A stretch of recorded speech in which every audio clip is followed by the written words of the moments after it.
This week on Moonshine and Music. I know that you had Jaffe and Jaffe 2. Did I pronounce it right? Jaffe. Jaffe and Yes, Jaffe sir. 2. What's the story behind those? I know you had one, and I think people would like to hear it. Jaffe is the last name of my best friend who was murdered in 2011. He was like a manager. He's like my manager. He went to IU for business education. Since I don't rock with him, I got a beef with you. When it's no longer beneficial, that's what people do. They ride with you when it's beneficial. When it's beneficial. They support you when it's beneficial. Baby, when it's beneficial. They gon' be there when it's beneficial. Yeah, when it's beneficial. Crazy. Hello, everybody. Welcome to episode 16 of Moonshine and Music, the perfect music show. I'm your host, Joe Shelton, and today's show should be a fantastic one.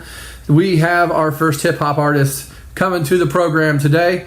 His name's Skypp, and he's from the east side of Indianapolis. He's open for some really big names and some really big places, including Babyface. And tonight, he's going to have his CD launch show for his new album, 10th. And you can find out where and how to get tickets if you go to Skypp's website, and it will be listed in the show notes of this program. So go click on that and you can find out where to find it. The album is already available. You can go out on iTunes and Spotify and places and listen to it. It's an excellent record. So without further ado, if you want to hear some Skypp, hang around a little while because we're doing an interview. Then he's going to perform for us right here on this show. Moonshine and Music starts right now.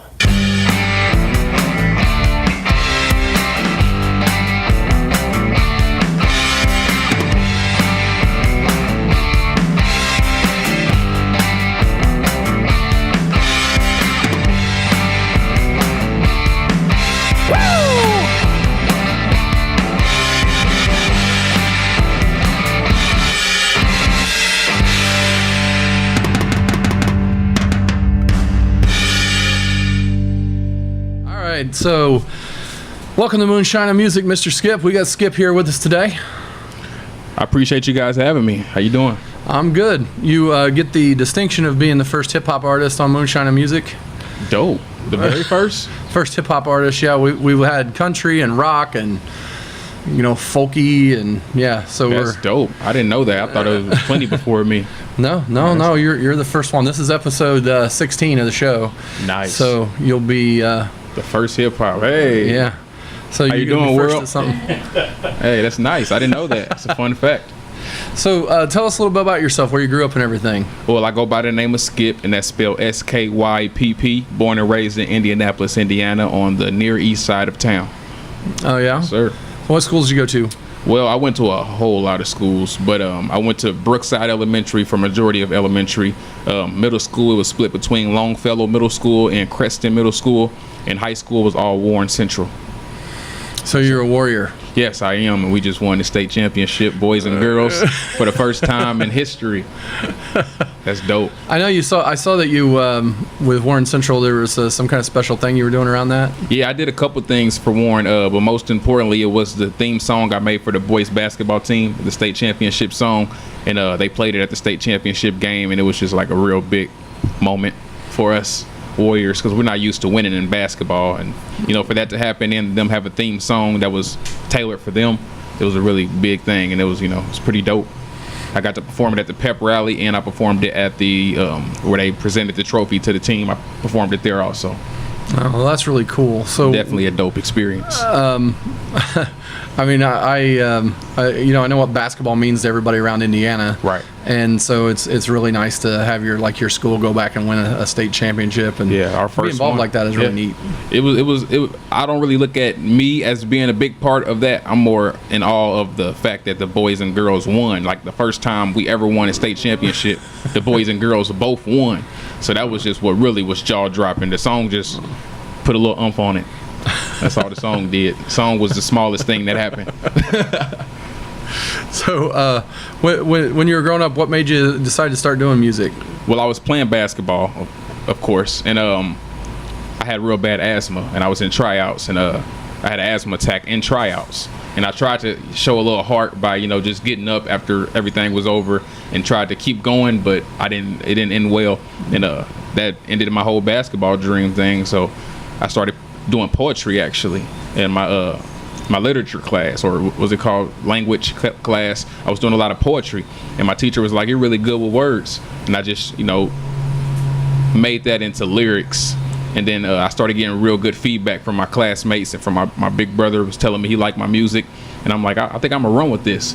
Because growing up where I grew up, you either play basketball or you make music, unfortunately. So that was just my first two options, along with every other kid in the neighborhood. And music just actually happened for me. It didn't happen for everybody. Basketball didn't happen for everybody. Some people went to college. Some people, they went and got jobs. But music actually worked out for me. So I thought that was pretty dope. But I'm a go-getter, so I feel like if I put my mind on something, if I set a goal, I'm not going to stop until I reach it. So that's the big difference between me and some other people. Some people they're easily discouraged or they give up, you know what I mean? But I wasn't having that. Well, in music it's important because every step that you take forward, you have a couple of heavy rejections or whatever. I mean, it happens to everyone. So you're when did you make your first record? I know you got what how many you have out now? I know there's several. With my new label, this is my fourth one.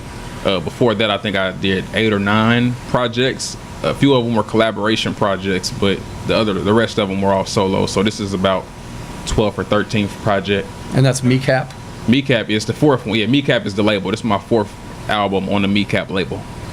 Yes, sir. And that's called 10th, right? 10th. Yes, sir. TENTH, which is actually the street I grew up on, 10th Street. Ah, okay. But I kind of like tried to switch it from 10th Street to another meaning. But that's all in the music. Like if you hear the album, you'll know the meaning behind why I created 10th. But it was just a representation of where I was raised, basically. Well, I know that you had Jaffe and Jaffe 2. Did I pronounce it right? Jaffe. Jaffe and Yes, Jaffe 2. What's the story behind those? I know you had one, and I think people would like to hear it. Jaffe is the last name of my best friend who was murdered in 2011. He was like a manager. He's like my manager. He went to IU for business education. Yeah, business education, and he was a sophomore. But he had to drop out of school because his mom was really, really sick, and no one could take care of her but him. His little sisters were too young to take care of her. So he came back home for a semester, and he was in the streets just trying to make some money to pay her bills for her, and he had a job also, and he was planning to go back to IU, but in the midst of that he got murdered. So with the relationship we had and how he was the only person I had musically, I'm like, I gotta keep living through him. Like I gotta let people know that his name, what why he was there, what he did while he was there, and I just wanted to let his name live on, basically. So Jaffe is his last name, and I took Jaffe and I tried to turn it into a term rather than a name, so people won't feel sad when they hear it all the time, but turn it into like a term to live by. So Jaffe was basically the equivalent of real. So some people say keep it real, but I say keep it Jaffe. And I named the 2 albums Jaffe and Jaffe Volume 2.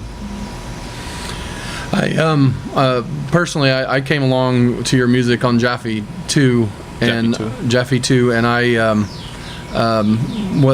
where I really got hooked in was the song Beneficial. Yes.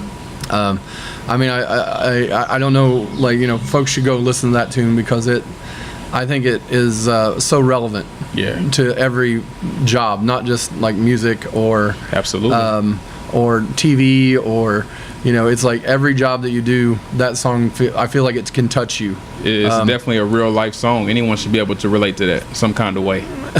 So did that come about through doing the music stuff and getting hit with people who sometimes come along and want what they want for you because it's for them? Well, the dope thing about Jaffe 2 is it's called Jaffe 2 Inspired By, and every song has a second title, which is the name of the person who inspired that actual song. So Beneficial was inspired by a guy named DJ who he dissed me. He was my friend. I don't really have an issue with him, but the diss just threw everything off. He dissed me on the record, and he said it was basically to get recognition. Just diss a bunch of rappers and hopefully people listen. That kind of mentality. And he dissed me because I wasn't quick to do a feature for him, feature on his song. And I'm like, man, you just wanted a feature, like, because it was beneficial. Like we've like 10 years friends, and you want to diss me because I didn't give you a feature? You only messing with me when it's beneficial. And that basically inspired the song Beneficial. So yeah. Yeah, I really dug it. I mean, I've played it about 1 million times. Every time somebody does something like that to me. I appreciate it. In the second verse, I got really like personal with the with the inspired by part. And when I was talking about his brother made it to NFL, that was about him in particular. But yeah, Beneficial was definitely like a real life situation type thing. Yeah. Every song was on Jaffe too. Well, I mean, I can feel the real life in there. Do you do any that aren't real life? I mean, because like all of your stuff, I feel like all of it happens, Right. And I like how you're unraw about certain things. Like on your new record, there's a song called U-Haul. Right. And like a lot of people would shy away from like a brand being, that prevalent in a song or anything, just because it seems like it's a. But yours it's just real, It's like, do you think about those things when you're writing them? I do not. Like I actually didn't think about it until you just said it. I was like, I really did just took someone's brand and made a song out of it, and I actually went and shot the music video on their property. I didn't even think about that. Like I just really took their whole little thing and made my own song out of it. But I didn't think about that. If I were them, I would grab onto it, honestly. But. Yeah. Well, it was pretty dope because the location, the U-Haul location I shot at, my friend actually owned the whole location. So that made me shy away from those thoughts, period. Like I'm like, okay, nothing to worry about. We're going to do this. But yeah. I mean, it's cool. It's just real that you're not, there's nothing about that. I mean, it's, it's that kind of world where everybody's looking at somebody's angles. You know? Some people may not even look at it as a real situation. They may just dance to it because it's a nice beat.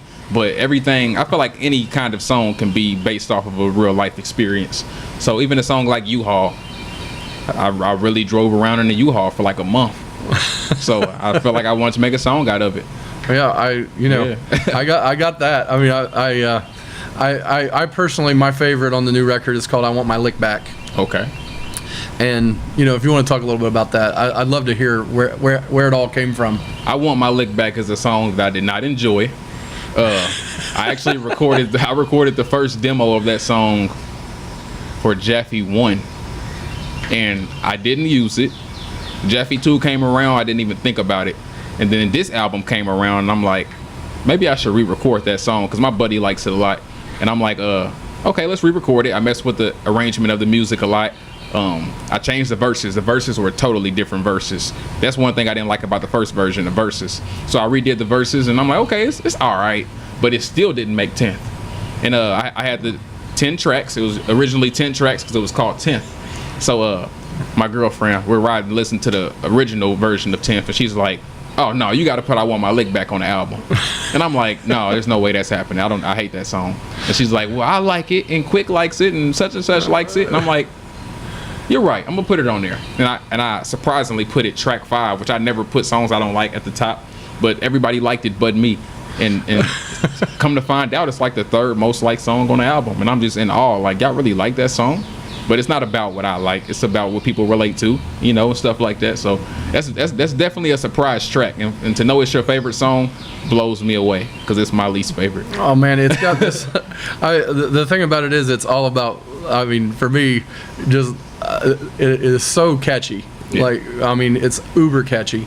And of course, the way that you lyrically take us there, right? To that place where I want to get my leg back. Yeah, absolutely. Is like I'm like, wow. I really like how you put the verses in. I don't know what the original ones were, but these really work. I appreciate it.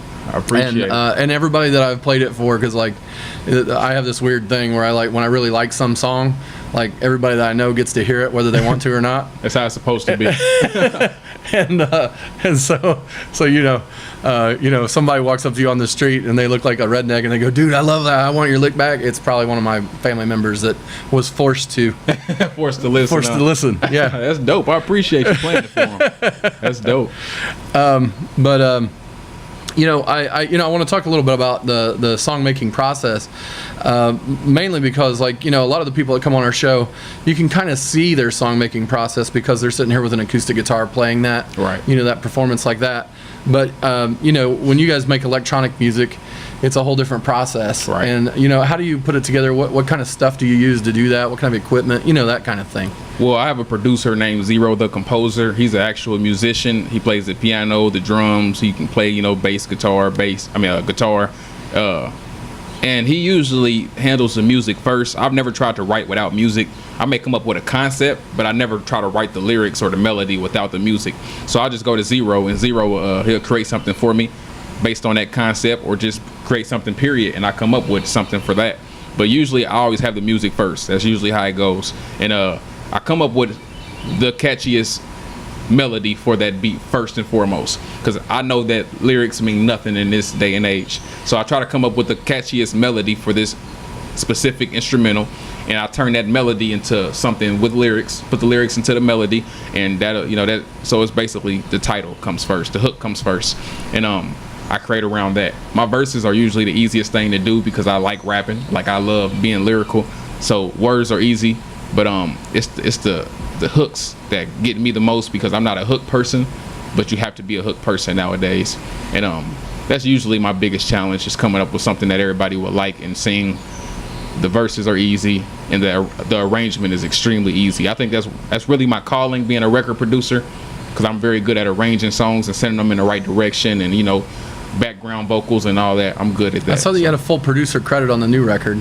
Yeah. Is that the first one that you've produced? No, I actually just learned what a producer is this year. I always thought it was the person who made the instrumental, but I didn't realize it was everything else also.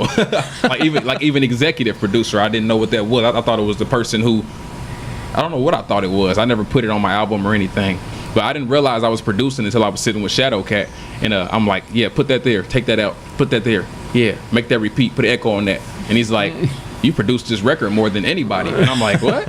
He says, you're an amazing producer. I said, but I didn't make any instruments. I don't play instruments. And he's like, that's not what a producer is. He said, that's a producer, but that's not the only producer. So he's like, you got to put your name on the credits as a producer, because you definitely produced this entire album alone. Because I arrange all of my music. When my producer gives me my music, it's everything playing at one time for the whole track. And I go in and I arrange it how I want it to go, you know, and I didn't realize that was a production credit. So I definitely arranged every. So he gives you like the tracks, like, you know, a whole bunch of tracks that are supposed to go with this song, this music that he's put together. You write some lyrics to it, and then you're going back in there and like selectively pulling out things and putting things in that you want. Yes, sir. Which I arranged the whole record. Yeah, and I didn't know that. I thought it was just me doing what I was supposed to do. But I'm glad I learned that, because I might have to go back and change a lot of credits on my old music. I'm glad I learned that. Well, I mean, the production is very high quality. And so who are some of the people you produced it with? I know you just mentioned Shadowcat Knightson, but yeah, Shadowcat 3V, which is Warren Harris, which is Shadowcat's partner. As far as like record producing, that's it. It was just us three in the studio every day. Nobody else helped us or joined us or anything. When it came to music, it was Zero, Sincere, a guy named Walt. He called himself Sir Walt, and Mondo Geezy. I think that was all the Soul Cinematic. I'm sorry. Soul Cinematic put a lot of additional instruments on a lot of songs. Like Hidden Treasure, he did the violins on Hidden Treasure, but Zero produced the initial track. And Soul Cinematic, Zero, Mondo, Sincere, and Walt were the music producers. That you were talking about Hidden Treasure. That video is really cool. Where did you shoot the video for Hidden Treasure? Eagle Creek Park. Oh, so it's on the west side. Yes, sir. That's cool, because it looks really rural. Yeah, you found like a nice spot in Eagle Creek Park. Yeah, I did. The videographer knew exactly where he wanted to shoot in Eagle Creek Park, so that made it a lot easier. Yeah, I mean, it looks like it's way out in the woods somewhere. Like it is. Like if you look at the drone camera when it was over the woods, you would think I was somewhere in like Zimbabwe or something. Yeah, it was very crazy. It was dope. Well, that's another good video people should check out, is Hidden Treasure. I really dig that video. I appreciate it. I noticed that you had some female artists on one of your songs, like How Else. How Else, yes. And I really liked her voice. Oh, what was her name? Amber Nicole. Amber Nicole. Yes, sir. Amber Nicole really impressed me. I was, sometimes you hear a voice come through on some of the local hip hop records, and you're just like, oh, okay. But no, she comes through, you're just like, what? Yeah. What just happened? Yeah. You know, and so that was really a highlight for me as well. I think I asked you who it was and went to look up some of her music. Yeah, that's what really caught me on to her, because like prior to me, she hadn't released any original music. She did a lot of covers, and I'm like, what are you doing musically? Like, are you releasing your own music? And I just did this also with a new pop singer I just put on our label, Meatcap. Her name is Kelsey Painter. She can do country, pop, soul, whatever. She has a voice like that. It's that good. But Amber, she was like just really good, but not releasing any music. And I'm like, I want to put you on Jaffe too. And I put her on like 12 songs on Jaffe too. Whether it was background. So it was the same. She's the same one from Jaffe. Oh, okay. Yeah. But an engineer makes a lot of a difference. Like on Jaffe 2, nobody really mixed her vocals. I was dealing with a very, very unprofessional engineer. And on this one, I was with Corey Miller at the Lodge. He did a lot of the mixing on her vocals in particular, and he knows how to bring a vocal to life. But just her amazing voice mixed with Corey Miller, between those two, it was flawless, man. It was flawless. You know, it sounds like a lot's gone into the record, and you know, everybody should go out there and listen to it. I know you're going to do a little performance for us. Do you know what songs you're going to do? I do not. I've been thinking about it the whole car ride here. Well, cool. So we'll figure that out in a minute, and we'll be right back with Skypp live on Moonshine and Music. Next week on Moonshine and Music, Dakota Mucky stops by, and he's going to play some of his fantastical music for you, and it sounds a lot like this. Oh yeah, they say that knowledge is power, but a strong mind is blissfulness. The world is huge, life is short, but my dreams are bold. It's my dreams are infinite.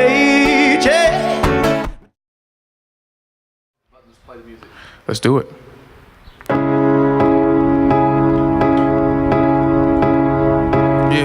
Yeah. Beneficial. They ride with you when it's beneficial. They gon' love you when it's beneficial.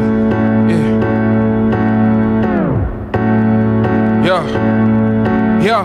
Come on. I came in the game raw with no plan B. Like where I start. I kept the city alive with a beat. Guess I'm the heart. Yeah. They rock with you when it's beneficial. Yeah. If you don't feel them, they get sentimental. Yeah. But I ain't stunting how you feeling, boy.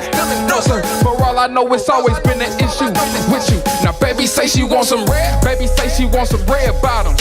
Hold up, but she get mad when I sting. Yeah. She try to tell me I don't care about her.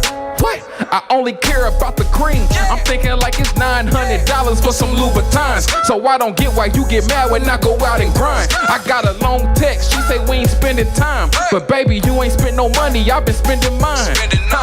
They rock with you when it's beneficial. Yeah. They support you when it's beneficial. Yeah. They gon' be there when it's beneficial. Crazy part, I always beneficial. They ride with you. They gon' be there. They gon' love you when it's beneficial. They support you. They adore you. Do anything for you when it's beneficial. I'm thinking one time, fool me once, 2 times, fool me twice. I told them 3 times, you played yourself. There won't be a 4th time, baby. We through for life. I'm thinking one time, you fooled me once. I told them 2 times, you fooled me twice. I'm thinking 3 times, you played yourself. There won't be a 4th time, sucker. I came in the game raw with no plan B, just me. But I was thumping like a stampede with 2 feet, thinking maybe I win a Grammy. We'll see. I ain't no killer, but I can be. Feel free to pull up on me at the right time. I'll be throughout the city dumping like a Mike Kind. You the type to sit and wait until the right time. Look up and realize you've been waiting for a lifetime. Your hunger ain't like mine. Yeah. Shout out to man, he just made it to the NFL. Let that be motivation for you. Don't be scared to fail. They gon' rock with you when it's beneficial, when that's real. Now that you came up on the fortune, they won't spin the wheel. Your brother dissed me on the record, but it failed to sell. When I congratulated you, he told me LOL. I guess since I don't rock with him, I gotta beef with you. When it's no longer beneficial, that's what people do. They ride with you when it's beneficial. When it's beneficial. They support you when when it's beneficial. Baby, when it's beneficial. They gon' be there when it's beneficial. Yeah, when it's beneficial. Crazy part, I always beneficial. Always kept it real with you. They rock with you. They ride with you. They gon' be there. And they gon' love you when it's beneficial. Yeah, they support you. They adore you. Do anything for you when it's beneficial. I'm thinking one time. Fooled me once, I told him 2 times. You fooled me twice, I'm thinking 3 times. You played yourself, there won't be a 4th time. Baby, we through for life. I'm thinking 1 time. You fooled me once, I told him 2 times. You fooled me twice, I'm thinking 3 times. You played yourself, there won't be a 4th time. Sucker, we through for life. Yeah. 0, 0, 0, 0, Yeah. 0, 0, 0. I go by the name of Skypp, S-K-Y-P-P. And this is bottled water. Come on! Bottled water, let me take a sip. Hold up, wipe my mouth with the handkerchief. I ain't gon' lie, I'm kinda nervous. Let's pray, I need a sermon. Wait, let's go rehearse it. I think I forgot my verses. I took a peek through the curtain, saw a big crowd. My knees getting weak, so I can't sit down. My palms sweaty, mouth dry, took another sip.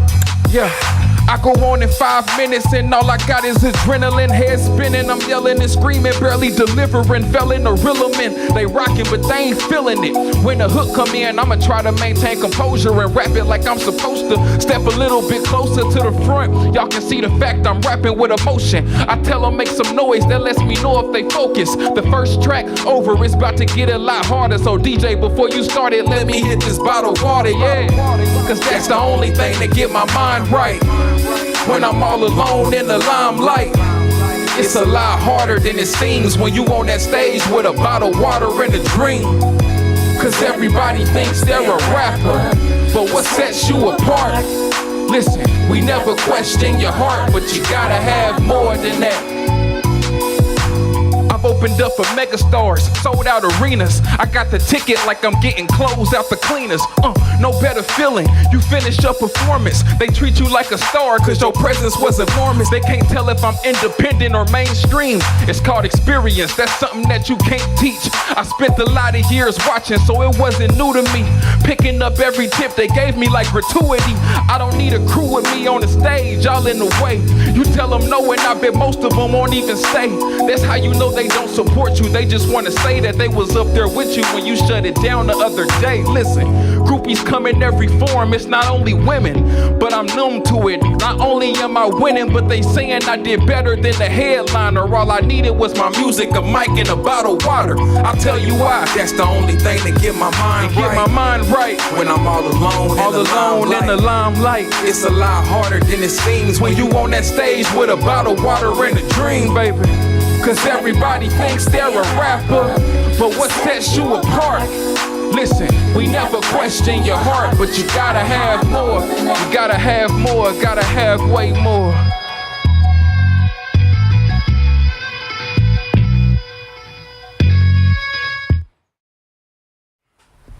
Moments, make music. Yeah. Moments,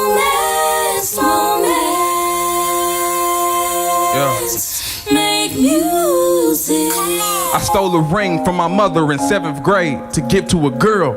She couldn't fit it, it was too big for her, but it meant the world, yeah. I took food from the fridge in 6th grade and fed all my friends. They only meal of the day. I could relate and understand, yeah. I started writing and reciting in 7th grade, a new beginning. I never let nobody hear it. I was too afraid, too timid, yeah. Recorded my first song in the 8th grade. Now it's official. All them years of pain, I found me a platform, and they listen. As far as inspiration, it kind of to me feels like an alcoholic. If you were an alcoholic for 20 years and you quit and you stay away for 10 or 15, you still remember what it's like to be drunk. Moments make music, yeah, hey, as long as they do it, yeah, hey, not almost are talked about it, no, I mean really do it, yeah, hey, I made a song about a bottle of water, proof is in the pudding, shit, hey, I turned my homie to a brand, he would've been here but he couldn't, shit, I never run out of material, or ambition, I'ma throw my hood up like it's morning sickness, I want money, I don't need no more attention, I keep it moving, I ain't for the distance, tell them suckers beat it like a porn addiction. Whoa, Skypp, thank you very much for stopping by the program. We really, really appreciate you coming on today. Please go check out Skypp at his online home. Find tickets to tonight's show for his launch, or go and just listen to his records on iTunes and Spotify. They are out there for you to listen to, and they are all really good albums. I highly recommend them. Next week on the program, we're going to have Dakota Mucky. If you haven't checked him out yet, he's got a new record out there. You can go find that on Spotify and iTunes and everywhere. And he'll be in next week. Thanks to Brent Smith for providing a location for our shows. And I also want to remind you that next Friday, on July 13th, I will be playing up in Anderson at Oakley Brothers Distillery. And on the 14th, I will be at the Mosey on Main Festival full band show. Come out, see the full band play at 8th and Main on the Q106 stage in Lafayette, Indiana. It should be a fun party. I also want to thank Eat New Media. Go to eatnewmedia.com to find any video stuff that you might be interested in hiring them to do a little bit of video work for you. They are one of our production partners. I also want to thank all of you fans and everybody who's been watching Moonshine and Music. Please leave comments. Please subscribe to the show. I can't stress it enough. We really like to hear from you. We'd like to hear from you. We'll respond almost instantly. We love talking to our fans. And if you're, too, introverted, you don't want to do it on social media, just send me an email at joe@moonshineandmusic.com. All right. Thank you guys for joining us. Another episode wrapped up. This was episode 16. We got several more to come, and we really, really want to see you guys soon. So thank you for joining us today on Moonshine and Music. Moonshine and Music is a presentation of Eat New Media in association with Notlehs Entertainment. Producers for today's program are Brandon Lay and Joe Shelton. Be sure to join us next time on Moonshine and Music.